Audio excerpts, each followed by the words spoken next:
16ನೇ ಪ್ರಶ್ನೆ, ರೈಲು ಸಾರಿಗೆ ಪ್ರಾಮುಖ್ಯತೆಯನ್ನು ತಿಳಿಸಿ.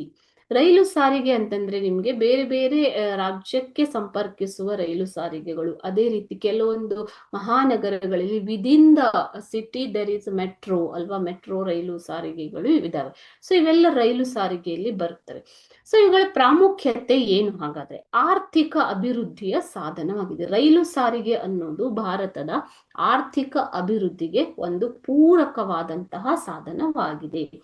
ಪ್ರಯಾಣಿಕರ ಹಾಗೂ ಸರಕು ಸಾಗಣೆಗೆ ಈ ರೈಲು ಸಾರಿಗೆ ತುಂಬಾ ಅನುಕೂಲ. ವೇಗವಾಗಿ ಪ್ರಯಾಣ ಮಾಡಬಹುದು ಅಥವಾ ಕಡಿಮೆ ವೆಚ್ಚದಲ್ಲಿ ಪ್ರಯಾಣ ಮಾಡುವುದಕ್ಕೂ ಕೂಡ ರೈಲು ಸಾರಿಗೆ ಅತ್ಯಂತ ಅನುಕೂಲವಾಗಿದೆ. ಈಗ ಗೂಡ್ಸ್ ಟ್ರೈನ್ ಮೂಲಕ ಹೆವಿ ಗೂಡ್ಸ್ ಅನ್ನ ಅಥವಾ ಭಾರವಾದ ವಸ್ತುಗಳನ್ನ, ವಾಹನಗಳನ್ನ ಮತ್ತು ಇತರ ಸರಕುಗಳನ್ನ ಒಂದು ಊರಿನಿಂದ ಇನ್ನೊಂದು ಊರಿಗೆ, ಒಂದು ರಾಜ್ಯದಿಂದ ಇನ್ನೊಂದು ರಾಜ್ಯಕ್ಕೆ ಸಾಗಿಸುವುದಕ್ಕೆ ಈ ಒಂದು ರೈಲು ಸಾರಿಗೆ ತುಂಬಾ ಅತ್ಯುತ್ತಮವಾದ ವಿಧಾನವಾಗಿದೆ.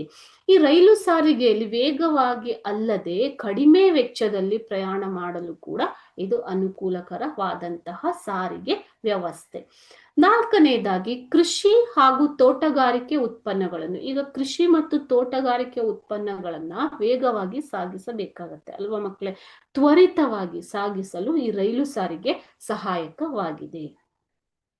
ಇದು ರೈಲು ಸಾರಿಗೆಯ ಪ್ರಾಮುಖ್ಯತೆ.